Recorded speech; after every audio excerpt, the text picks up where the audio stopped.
Hi, we will be starting in just a couple of minutes as people join. So just stay tuned.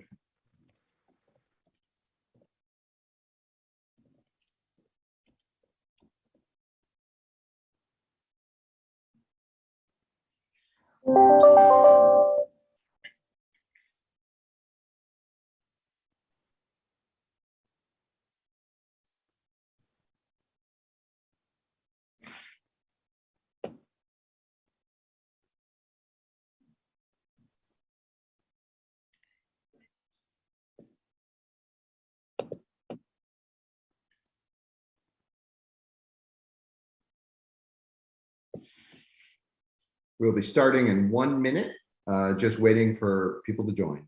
1 second.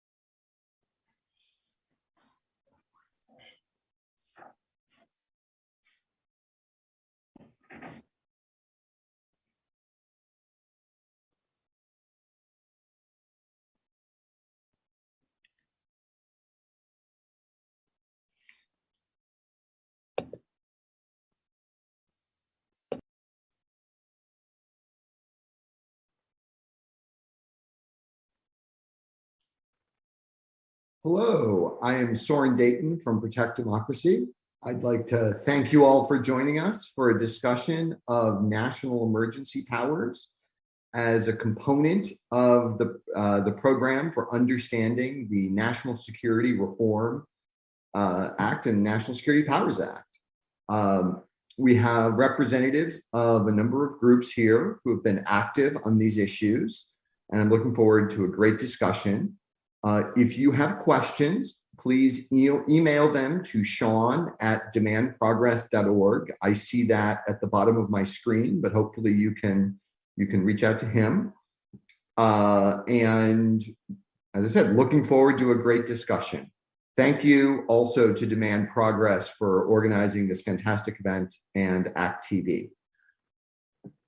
So first, I want to hand it off to the panelists to talk through who they are, what organizations they're with, and why they have been so focused on national emergencies, a really critical issue over the last couple of years. So first, Liza. Hi, everybody. Thank you, Soren, and thanks to Demand Progress for hosting this very important event. My name is Eliza Goyten. I co-direct the Liberty and National Security Program at the Brennan Center for Justice. And I've been researching presidential emergency powers for about 5 years. And I became concerned about them as I saw what appeared to be an anti-democratic sentiment on the rise in this country. And my concern is that emergency powers not only undermine the separation of powers established in the Constitution, at least the current system of emergency powers that we have, but also potentially could be used to undermine our democracy. And so that has motivated my interest and my work on emergency powers. The Brennan Center published a guide to emergency powers and their use in 2018 that I hope can be useful to all of you as you think about these issues.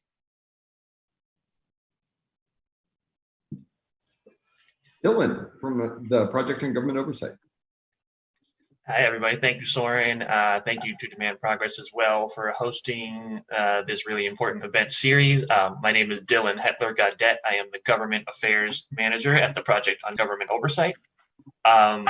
We are keenly interested in the area of emergency powers reform for many of the reasons that Liza outlined around the separation of powers and the sort of constitutional structure that our government has or is supposed to have. But as the name of my organization implies, we are keenly concerned also with the issue of oversight and the ability to conduct meaningful oversight when it comes to the federal government. And one of the areas in which the government, particularly the executive branch and the president, have extraordinary power with very little oversight is in the area of emergency powers and the use of emergency powers. So that's one of the big reasons why we care about this issue. We think that these powers need to be reined in, and there needs to be a lot more ability to conduct oversight and to make sure that when these powers are used, that there is real accountability and transparency around the use of those powers.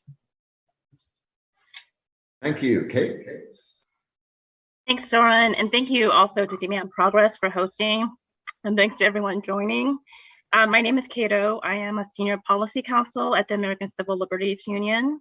I am working on these issues on behalf of the ACLU because the current emergency powers framework is ripe for extraordinary abuse to the serious detriment of people's civil liberties and the basic functioning of our democracy.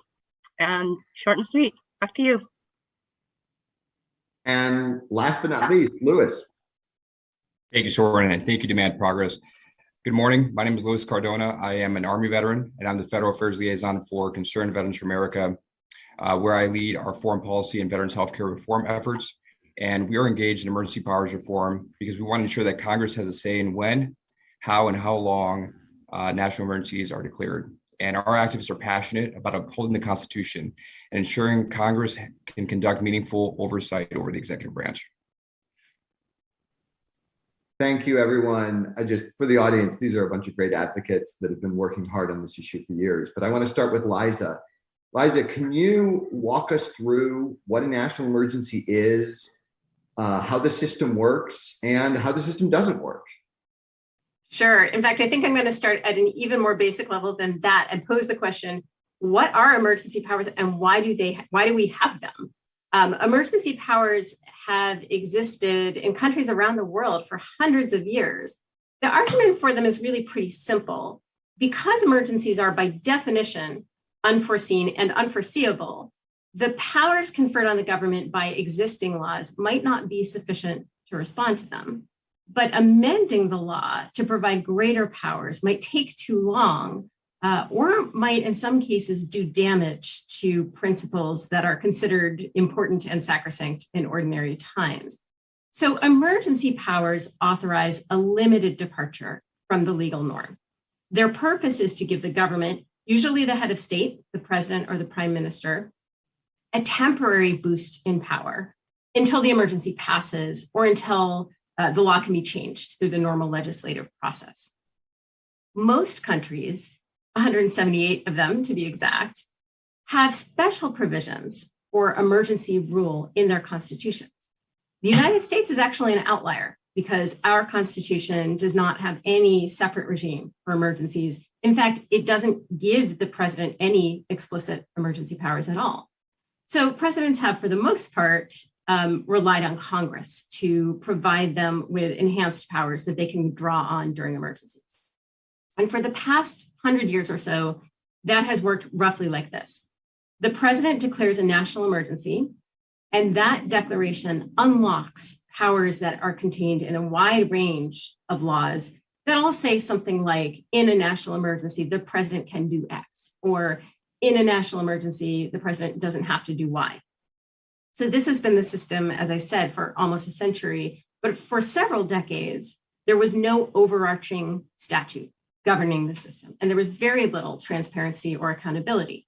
So the president, for example, didn't have to publicly declare what powers he was going to rely on, what statutes he was going to rely on. The president did not have to report to Congress.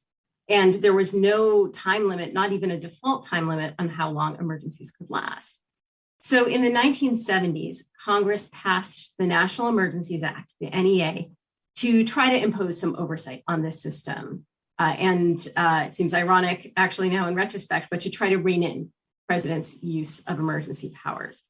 The law, the NEA, did not put any substantive restrictions on the president's ability to declare a national emergency. There's no definition of national emergency, no criteria that have to be met. The president just needs to sign his or her signature on an executive order. So there's no safeguard there.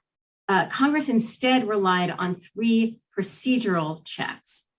First, the NEA provided that a presidential declaration of national emergency would automatically terminate after, would automatically terminate after 1 year unless the president affirmatively renewed it, which he or she could do through signing another executive order. Second, the NEA allowed Congress to terminate an emergency declaration at any time using a legislative veto, which is a resolution that can be passed by a simple majority of Congress and goes into effect without the president's signature. And finally, the NEA required Congress to meet every 6 months while an emergency declaration was in place to consider a vote on whether to terminate it. So those were the three efforts at reform. By any measure, the NEA has been a failure. Renewal of emergencies after 1 year, which was clearly meant to be the exception, has become the unthinking default, so that emergencies today routinely last for 10 years or longer. Then in 1983, the Supreme Court held that legislative vetoes are unconstitutional. So today, if Congress wants to terminate an emergency declaration, it effectively has to muster a veto-proof supermajority, which, as all of you know, is nearly impossible in today's political environment. And then finally, Congress, until 2019, literally ignored the provision requiring Congress to meet every 6 months to vote on states of emergency. So because of all these failures, today we have 40 emergency declarations that are in place. And these declarations give the president access to powers contained in more than 120 different provisions of law, which the Brennan Center has identified and cataloged on our website. I'll be the first to say that many of these laws, if you look at them, seem reasonable, seem appropriate, but some of them really do seem like the stuff of authoritarian regimes. So for instance, there's a law that allows the president to take over or shut down communications facilities, which could potentially allow the president to control US-based internet traffic. There's a law that allows the president to freeze the bank accounts or assets of nearly anyone, including any American, and prohibit anybody from doing business or any kind of financial transaction with that person, including renting them an apartment or giving them a job. There's even a law that allows the president to suspend the prohibition on government testing of chemical and biological agents on unwitting human subjects. Some scary stuff. Given the lack of checks and balances, it's actually quite remarkable how little abuse there's been. In fact, nearly 70% of the powers available to the president in a national emergency have never even been invoked. What has prevented abuse until quite recently has really been a norm of restraint and a commitment to democracy on the part of past presidents, Democrats and Republicans. In a situation where a president does not share that restraint or that commitment, these powers could be extremely dangerous to our democracy. And that's why it is so important that we shore up the checks in the National Emergencies Act. Louis, can you talk about how this has been a bipartisan challenge in the history of the country? Yeah, absolutely, Soren. There's no doubt that this is a bipartisan problem. And as Liza said, there have been 77 national emergencies declared by presidents since 1976, 40 of which are still in effect today. Let that sink in, right? And we have seen administration after administration abuse significant emergency powers provided by the National Emergencies Act. And these actions are concerning to us and they're concerning to our veterans. Recently, we saw an administration use the national emergency to reallocate federal funds in a manner not in line with Congress's appropriation, right? Not in line with Congress's vision for those funds. And as Liza mentioned, we would have to have a veto-proof majority to override such a matter, which I can tell you from lobbying is very, very difficult to be able to conduct. And we hear from our veterans and our activists, that such actions to them are concerning and that they're deeply worried by the lack of congressional oversight on these issues.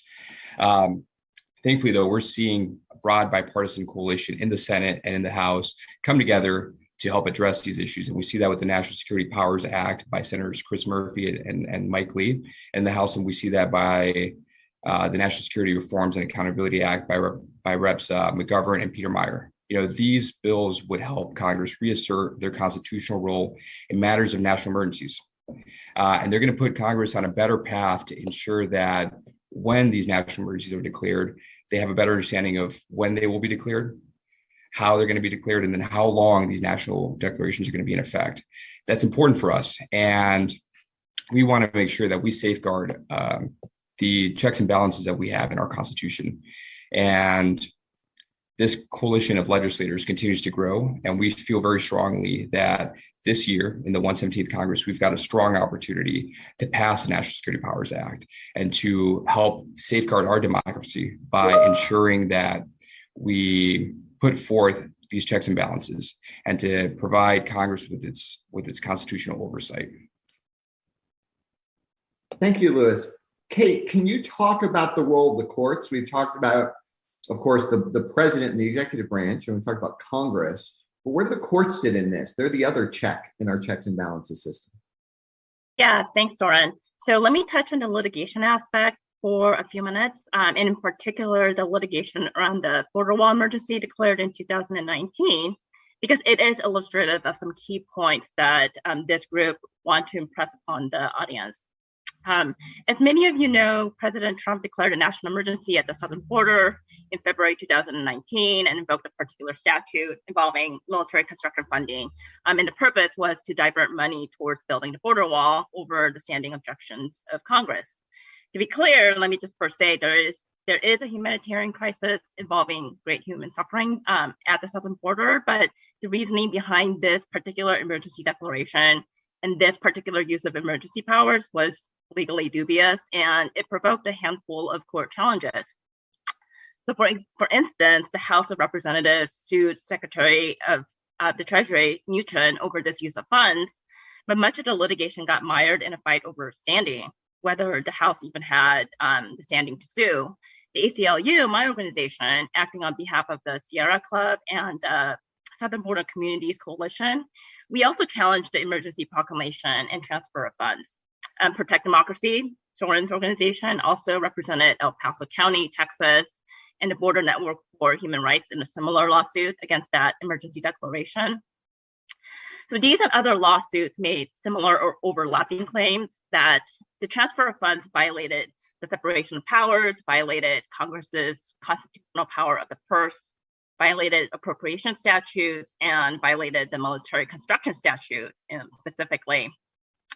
So what was the final outcome? Fair question. I think the fact that none of the lawsuits landed a decisive final blow, and in fact, some are still ongoing, speaks volumes. It wasn't until a new president came into office that the 2019 emergency was terminated. And the reality is that litigation and appeals take a long time, usually, whereas emergency declarations, they can be issued unilaterally and they can inflict all sorts of effects and inflict all sorts of enormous damage. And even if people were to try to sue and stop the executive branch's use of emergency powers, it's often going to come too late, and there's no guarantee that it's even going to work. So I want to make sure that we don't focus so much on the individual trees here that we lose sight of the forest itself. The judicial branch is, of course, core to the constitutional system of checks and balances. This is the third branch.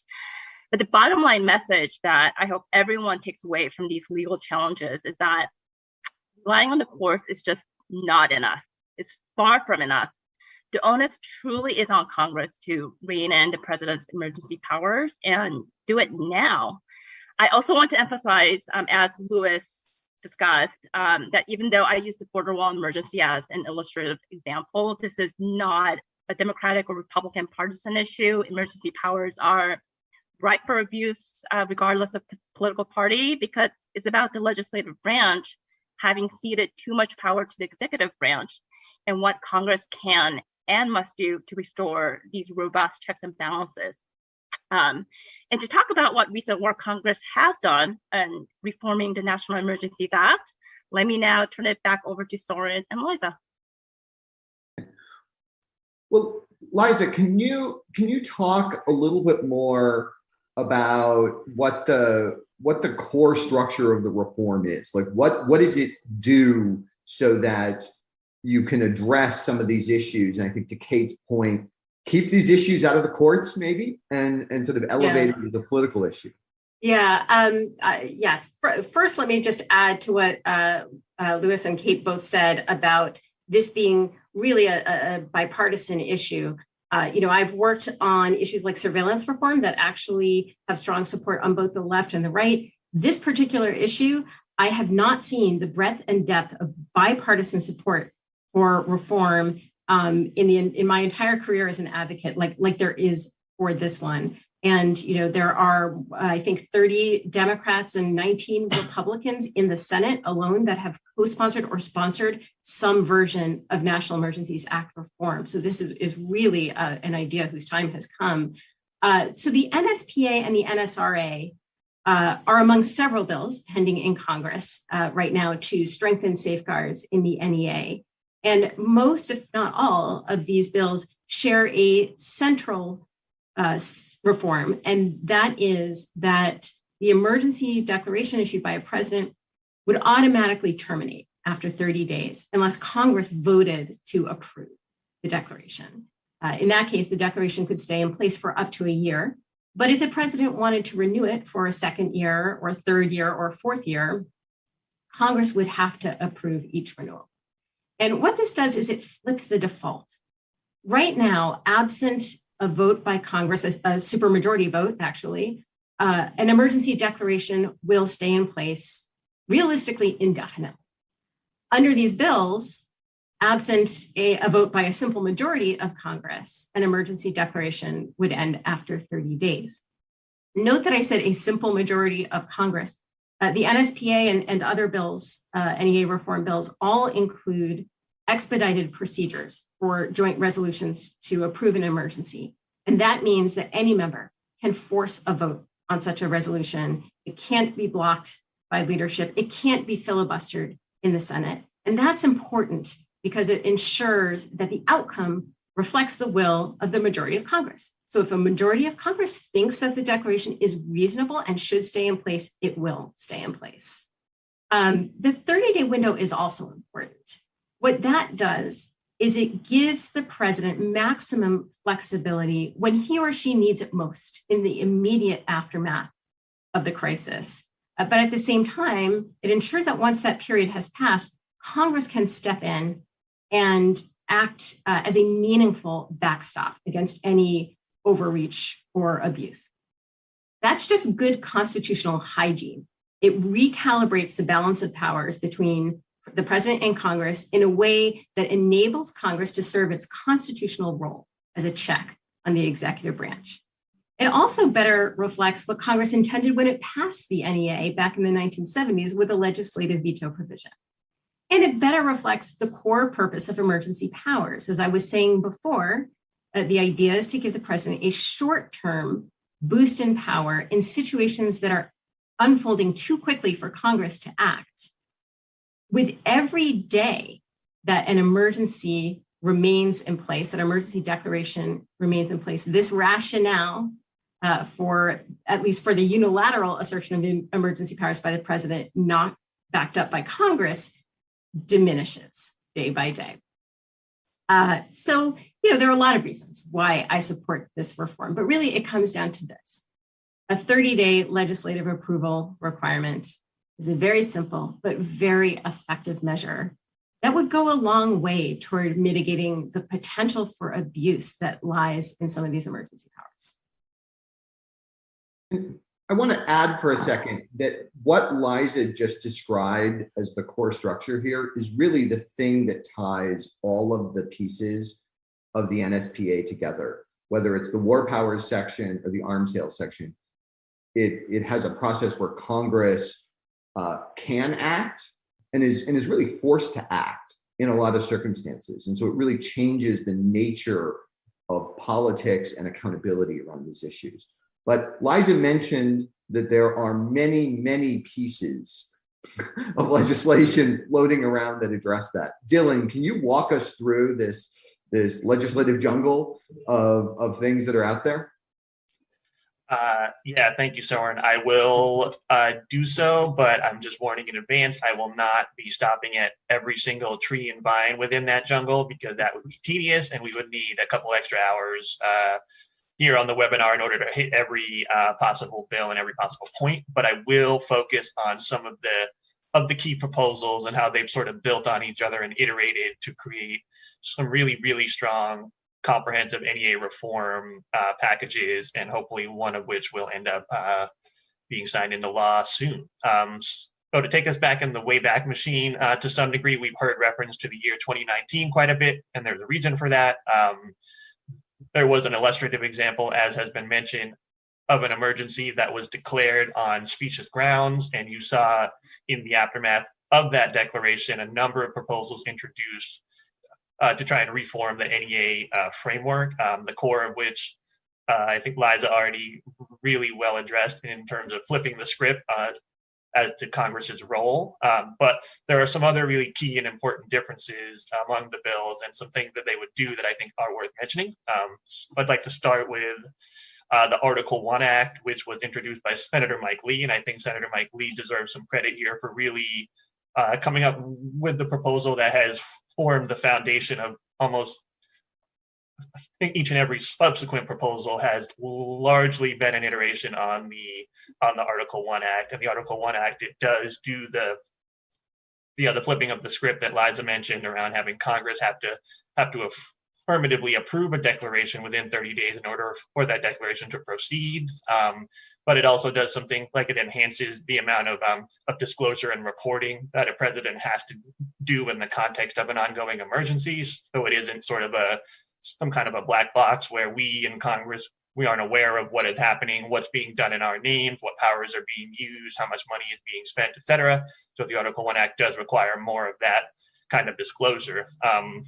So following the introduction of that bill, there was some really great work in the Senate Homeland Security and Governmental Affairs Committee to take the Article 1 Act and to improve upon it in the context of a markup by adding some provisions and by stripping some provisions out and amending some things. One key change that came out of the HISGAC process was that any emergency that was declared using the International Emergency Economic Powers Act was carved out.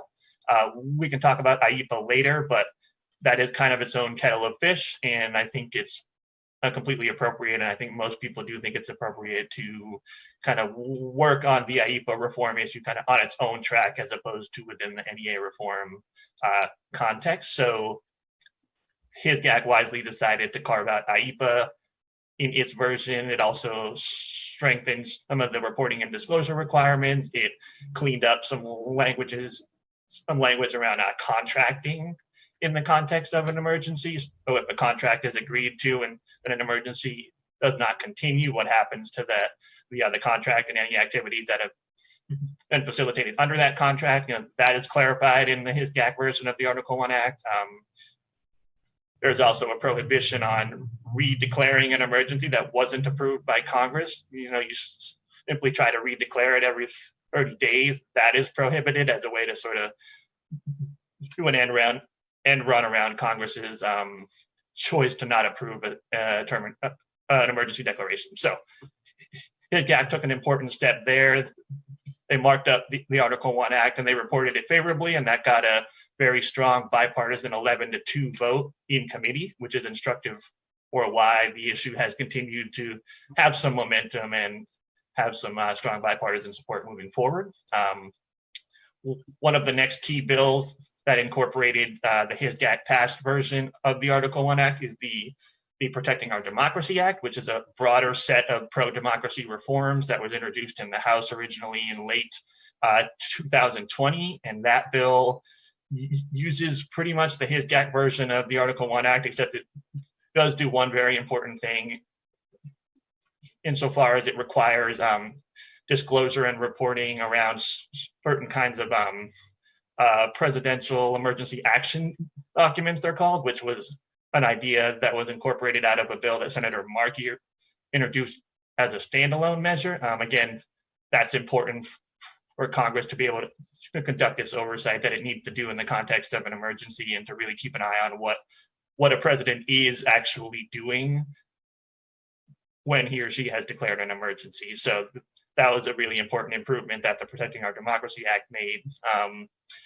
And so the Protecting Our Democracy Act then led us to the National Security Powers Act, which was introduced last year. And that bill, as has been mentioned already, it takes a tripartite approach to some really critical areas: war powers, arms sales, and emergency powers. And the emergency powers part of the NSPA is very similar to the Protecting Our Democracy Act version, although it does do another really important thing that previous versions had not, which is it creates a 5-year cap on any declared emergency.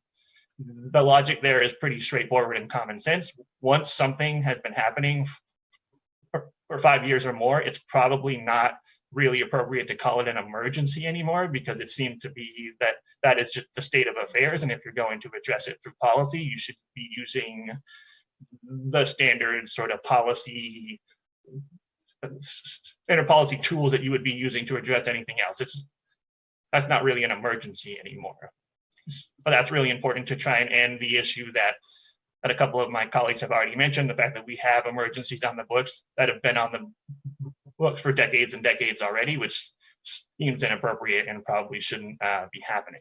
So the NSPA has a sort of a companion in the House, although it's not exactly a companion, but the National Security Reform and Accountability Act is probably the strongest of all of the proposals at this point, because it takes some of the good things about all of the other versions of NEA reform and it builds on them, although there is a kind of an issue to be addressed around it, the NSPA and the NSRAA, which is that they do not carve out IEPA, as I mentioned earlier, which is an area of contention in some ways around this reform effort, and I think it still has to be worked out moving forward.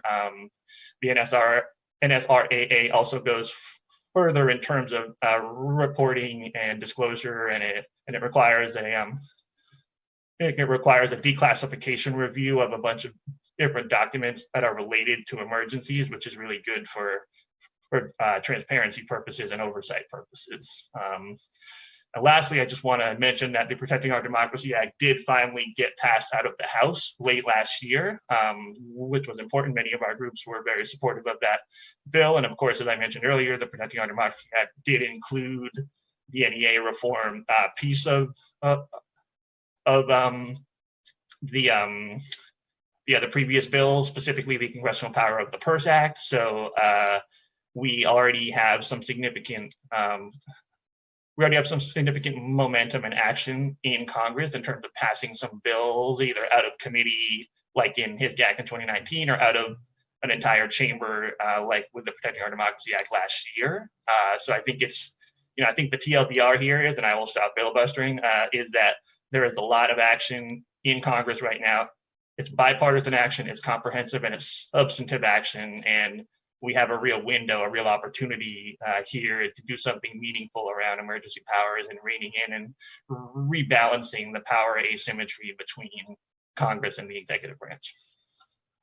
If I can, oh, sorry, Liza, go. I'm sorry. I was just going to ask if I could jump in briefly, because I just want to give a little context to just the IEPA question, which is there are some advocates who believe that IEPA should be addressed through NEA reform. There are some advocates who believe it should be addressed outside of NEA reform. I don't think any groups dispute the fact that with or without IEPA in NEA reform is something that has to be passed. So it's a tricky issue to figure out whether it should be included or not included. It doesn't take away from the fact that all of these groups, same groups, acknowledge the absolute necessity of NEA reform with or without IEPA in it.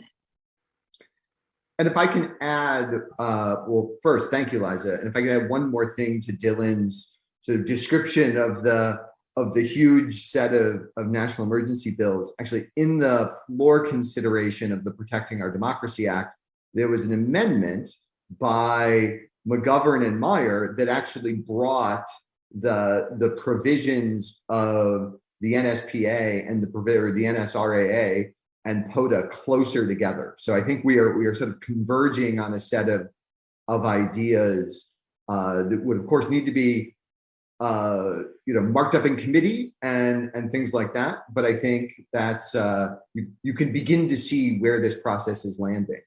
And so with that, I want to pass it off to Kate to actually talk a little bit about the process and the committees and the jurisdiction, because as everyone on this call knows, when you actually start getting down to doing the work, those end up being very important and complicated questions, and certainly in this case too. Thanks, Soren. I mean, I worked on the Senate in the Senate for 6 years, so I actually love this stuff. Happy to dig into it. But let me first touch on the committee referrals. The Article 1 Act, as Dylan explained, it was referred to the Homeland Security and Governmental Affairs Committee in the Senate. The Article 1 Act did focus on the National Emergencies Act. So in contrast to, for instance, the National Security Reforms and Accountability Act or the National Security Powers Act, which also contained war powers and arms sales provisions, the Article 1 Act was just referred straight up to Senate HSGAC. In the House, the companion bill was referred to 3 committees: Transportation and Infrastructure, Foreign Affairs, and Rules. And coming back to the National Security Powers Act and the National Security Reforms and Accountability Act, again, these were omnibus packages. So when the House bill was introduced over there, it was referred to Foreign Affairs, Transportation and Infrastructure, and Rules. In the Senate, it was referred to the Foreign Relations Committee. POTA, or Protecting Our Democracy Act, that is also an omnibus package containing a range of democracy reforms, including NEA reform. In the House, that bill was actually referred to 9 committees. And just to name a few, they include Judiciary, Rules, Foreign Affairs, and Ways and Means. Whereas on the Senate side, POTA was referred just to HSGAC. So notable there. So the recurring themes here are that, one, Senate HSGAC is a central player in the legislative strategy because it does have the primary jurisdiction over the National Emergencies Act. So we are very fortunate that Chairman Peters and Ranking Member Portman both supported the Article 1 Act in the previous Congress. In fact, in 2019, the committee approved the Article 1 Act on a strong bipartisan basis and reported it out to the full Senate, although unfortunately it did not reach the Senate floor.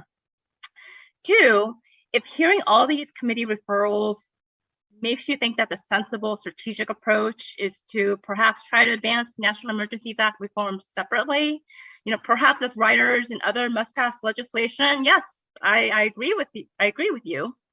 And in the 117th Congress, supporters on the Hill have a variety of options for the legislative path forward, and that's good news. For instance, lawmakers can, of course, choose to move a strong consensus proposal by itself, or lawmakers could perhaps strategize around the National Defense Authorization Act for carrying any reform. I will note on the NDA issue that the largest category of emergency powers activated by a national emergency actually pertains to the military and war and defense. And in fact, the non-sanctioned national emergencies rely mostly, if not entirely, on military power. So there's a strong rationale for doing it as part of the NDAA. That all said, I think it's fair to note that supporters of NEA reform would be happy to see a strong proposal move forward regardless of the exact process details. I think what is important for those supporting lawmakers, if they agree that reform is urgent and necessary, they need to get together and get on roughly the same page about the path forward. And I've been very encouraged to see that momentum happening. But a key purpose of this briefing is to let everyone else know and recruit your help in pushing that forward. And now to discuss the very timing issue, I'm going to turn the floor back over to you, Soren. Thank you. First of all, we're coming to the end of the sort of presentation. Going to move to Q&A in a little bit, and I want to make sure that people can reach out to Sean with questions. Please email, and I see it on the bottom of the screen right now. Please email sean@demandprogress.org if you have questions. And I guess the last question is part of this, the more formal presentation here, is really for Dylan, which is why now and what can people do? And this is a staff briefing. Staff, tell the staff what to do. Thank you. Well, why now is I think we've touched on that all throughout, which is that there is real momentum and real attention kind of on this issue right now. And we also referenced this. 2019 was the year that it became clear, I think, to a much wider and broader swath of folks, because not all of us had been paying quite as close attention for quite as long as Liza has, for example. But when we saw the border wall declaration, it really brought home that there is this giant gap. There are these loopholes. There are these various ways in which the emergency powers framework can be abused.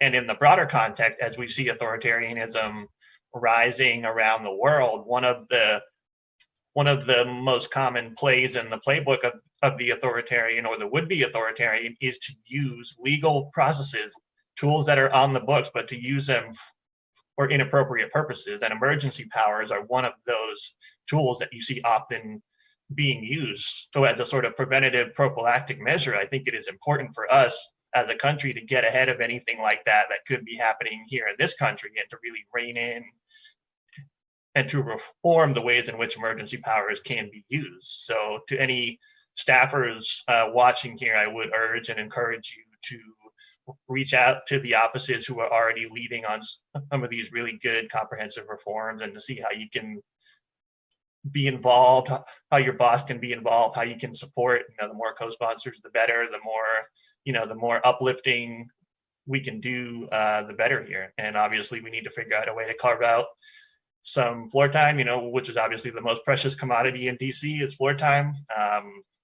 But those would be my recommendations.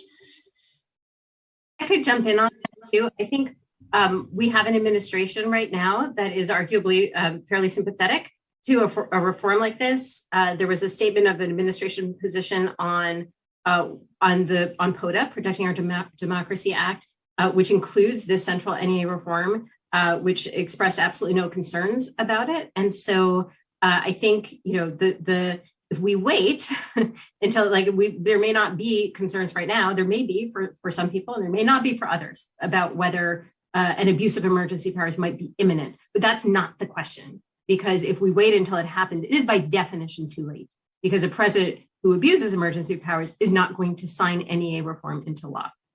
So the time to do it is now for all kinds of reasons. There is momentum, there is broad bipartisan support, and there's a White House that appears willing to sign this into law. And so we have all the ingredients. If we miss this chance, it's not clear when the next one will come. And I want to just double down on what Liza said for a second there. Actually, when in the 80s, after the Supreme Court decision that was mentioned, INS v. Chadha, then Senator Biden actually wrote some law review papers about how you can work around Chadha to maintain Congress's power in these issues. And actually, one of the proponents for the major ideas was one Stephen Breyer, who was a court out in California, I believe. So, there is a deep well, not just in the White House, but this is stuff that Joe Biden has been thinking about for as the longest serving member of Congress to become president. This is something that he actually had on his radar back in the day. And I think there is a really powerful argument that he's the guy to fix this, given his own personal history and record on these issues. So I want to go on to some questions. I want to remind people that you can submit. Again, sorry, this is what happens on panels. You can submit questions to Sean@demandprogress.org. First question: Is the National Emergencies Act? What's the scope of the National Emergencies Act? Is it the only source of emergency authorities that are sort of scary? One of the questions has come up is, we use the word emergency a lot of ways in our, including emergency budgets. So what actually do we mean by emergencies here? And what do we mean and what other ways could emergencies be scary here? I'd be Eliza question, yeah. Yeah, I'd be happy to take it. The short answer is no, it's not the only source of emergency power. There are other statutes, for example, that allow the president to declare emergencies in specific types of situations. So, for example, there's the Stafford Act for natural disasters. There's the Public Health Service Act for pandemics. And there are several laws that I like to think of as sort of pseudo emergency powers because they don't actually rely on a declaration of emergency, but they are clearly meant to provide extraordinary powers for use in extraordinary circumstances. And I would count there, for example, the Insurrection Act, which allows the president to deploy troops domestically to suppress civil unrest and to enforce the law. And then even outside of the statutory context, I mentioned that the Constitution doesn't give the president explicit emergency powers. That has not stopped the executive branch from taking the position over the last few decades that the Constitution gives the president broad inherent powers to act in an emergency. And in terms of what those powers might be, we don't know the outer bounds of how the executive branch interprets these inherent powers because they are set forth in secret documents and secret memos that have not been shared even with Congress. So yes, there are other sources of emergency authority that we need to be worried about. But the NEA is the broadest and most far-reaching of the statutory emergency powers. And that's what Congress needs to take on first. It is, if you ask me, I think it's maybe tied with the Insurrection Act, but maybe even nudges it out as the most worrisome statutory emergency or quasi-emergency power, certainly the broadest. And when it comes to assertions of inherent constitutional authority, Congress needs to get access to these secret opinions and secret memos. Until that happens, it's not actually that clear what reforms need to happen. So NEA reform is what we know can work and needs to happen and will address a very large chunk of the emergency powers that are most worrisome. Well, and as a follow-up to that, and really this is for everyone, and I think Dylan was about to jump in, but let me ask this and go to that. So why are there, there's almost nothing in our world that has something like 48 senators who are in support of something that's not like apple pie or hugging your mom kind of thing. So why is this such a bipartisan issue, and why does this seem like low-hanging fruit from a policy perspective? Not easy, but low-hanging fruit. And I'd love to hear, everyone here, I think, has a perspective on this. So I'd love to hear this from everyone. Dylan, you're about to hop in, and I'm sorry I cut you off. You want to start? Sure. Yeah. And if I might quickly just add, I wanted to add something to what Liza said. Basically, in the inverse of that, I think it's also important to note that there are other things like public health emergencies, for example, that would not necessarily, like reforming the NEA, for example, like let's say we had this comprehensive NEA reform passed into law in 2019, that would not have hindered, say, the Trump administration's or the Biden administration's ability to declare an emergency related to COVID-19, for example, the public health emergency, because there are different categories of things that use different statutory predicates to do them. So the Stafford Act, for example, is something that used to be invoked in the public health context sometimes here too, right? So I just want to make it clear to those maybe watching that NEA reform would not hinder a president's ability and administration's ability to respond quickly and effectively to something like that, which we have just experienced in the COVID-19 context. And on the issue of why there seems to be so much bipartisan support? Well, the bipartisan support, I think, comes from the fact that the issue is not partisan. I know that sounds kind of redundant, but there are lots of concerns about presidential and executive overreach, and they cut in a lot of different directions. And I think no matter which party you belong to, and if you're a member of Congress, if you're an R or a D, you can envision a president of even your own party, but definitely of the other party, using this really potent tool in a way that runs against the things you believe in and that you hold dear and that you value.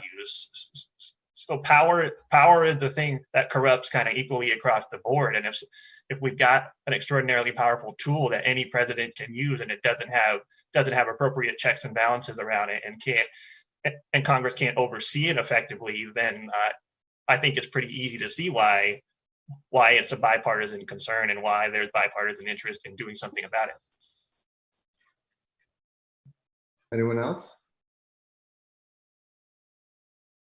I mean, I can quickly add that emergency powers sounds like an intimidating issue. And in the beginning, I think there was an uphill challenge in just informing people about the background, providing analysis of the different issues, and coming together to craft a proposal to reform it. But advocates and lawmakers have been working on this issue for years now, and the reforms that we are supporting are solid. So I do want to inject that sense of confidence into folks as they learn more about the bills and these issues. Okay, and I just want to underscore, when the Article 1 Act was introduced in 2019, it had, I think, 16 Republican senators who were original co-sponsors of this. And then a couple more were added, and Chairman Gary Peters, not chairman then, now Chairman Gary Peters, then ranking member, joined. So it really is in the universe of things that have an extraordinary consensus. And I can't think of another time that a Republican bill, which is what that was. I mean, it did go through his GAC with all the Democrats on the committee voting for it. But it was a Republican bill that had 19 Republican sponsors on it eventually. Can't think of a time when a Republican bill was picked up and dropped into 3 major Democratic reform packages, not to mention bipartisan reform packages like the NSPA and NSRAA. So this is the unicorn here. And we got to seize the horn? No, I'll stop with the metaphors, but it's really rare. And it's an opportunity, and it is a key opportunity to prevent something that I think we'll be very sorry if we don't act now to prevent. Okay, so in the discussion about the NEA, there was a talk about authorized powers, or sort of scary powers that are in there, like the ability to turn off the internet, or I think that's the more that's maybe a slightly flip way of putting that. But can one or more of you walk through the powers, the most dangerous powers that NEA gives a president?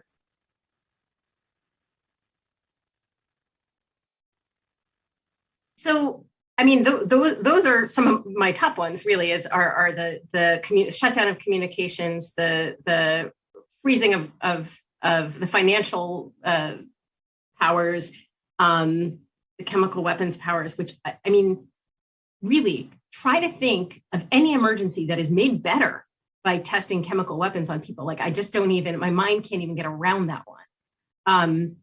But there are certainly others. There are broad and very vaguely worded powers to that allow the Secretary of Transportation to control transportation within the United States. I mean, what does that mean? What could that mean? There are broad powers for the president to essentially detail military forces to other countries' governments with basically no oversight. There are powers that allow for the controlling of and even prohibition of certain exports and imports. So they're very, very broad powers to regulate all aspects, really, of day-to-day American life. Now, I have had occasion many times in the last year to point out that these powers are not limitless. The president can't do anything that he or she wants to do simply by declaring a national emergency. And I had to point this out when it turned out that that President Trump reportedly wanted to declare a national emergency to set aside the results of the election or to seize the voting machines. Like, that's not a thing, luckily. But and I will tell you that I have looked through all of these 120 plus powers, and I am not an expert in every area in which you see these powers, like agriculture or whatever. So I can only speak to the ones that jump out at me in ways that you could imagine they could be abused. I am sure that if an expert in each of the subject areas looked at those powers, they would be able to tell you more about ways in which those powers could be used for extremely good ends, but also in ways that could be quite dangerous. Let me quickly add that during the previous administration, we had numerous stressful moments brainstorming all the various creative ways that the statutory emergency powers could be abused. I won't share those details because I don't want to, put those ideas out there. But I think a review of those statutory powers is also warranted at some point, but the focus has to be on the National Emergencies Act framework right now, because an emergency declaration is what activates those statutory powers. And if you have creative lawyers on your side, I think the concerns are very real. And I would add, and this is something that Kate's organization, our organization faced, there's sometimes standing issues and challenging those from outside government. And so a key factor here is putting the power to stop this actually inside Congress and in a sort of our most accountable branch. Well, we're coming to a close, so want to end with a question of what people should take away. And again, recognizing that this is an audience of primarily congressional staff, what people should do, how people should take action to support both NEA reform and the NSPA and SRAA. So I'm just going to go through. Let's start with Dylan.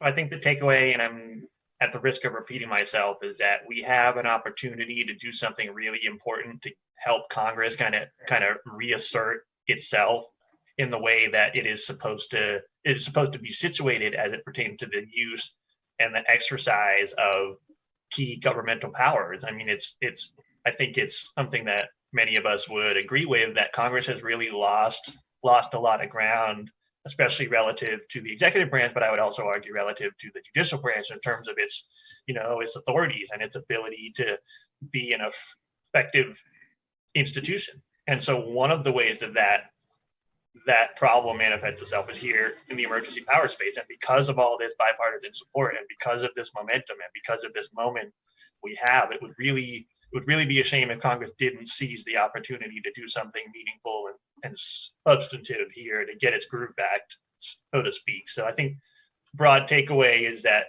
you have an opportunity and you need to seize it.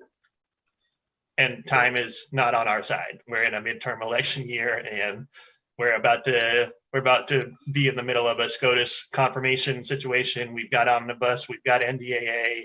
So we need to act concertedly to get this done. I would add we have a war in Ukraine that we are not a party to, but is taking up a lot of time. Kate. I would ask that the attendees of this briefing go tell your bosses to support National Emergencies Act reform, and then ask your boss to tell Senate and House leadership to prioritize NEA reform in the 117th Congress. Lewis. Thank you, Soren. I would add that now is the time to get this stuff done. And if you have any questions about these bills, reach out to us. Reach out to Dylan, Liza, Kate, Soren, myself. We are partners in these endeavors, and we can help give you the resources you need to thoroughly look at these bills, what they will do, and connect with your members to discuss these bills.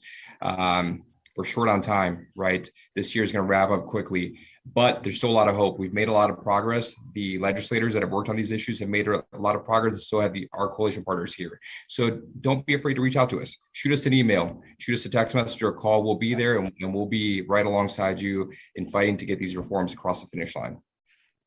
Thank you. Liza, please close us out.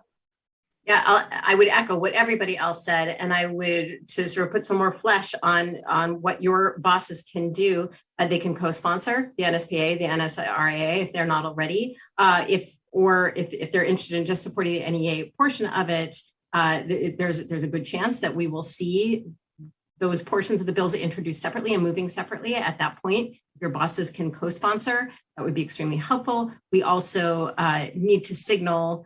The reason this hasn't passed already with all the support that it has is it needs to be prioritized, right? There's so many competing things. And so again, expressing to leadership that this is a priority, which can be done through member interest letters when NDAA or other bills like that come up. There are many ways to do that, but those are the key things, I think, that a sense of urgency, asking your bosses to support through co-sponsoring if possible, and asking your bosses to make clear to the leadership of their respective parties that this is a priority.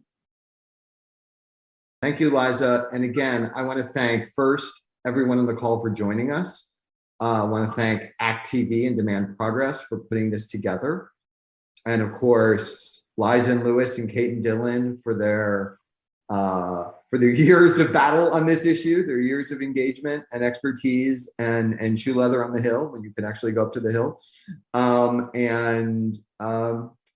Let's get this done. Thank you all. And I think we're at time.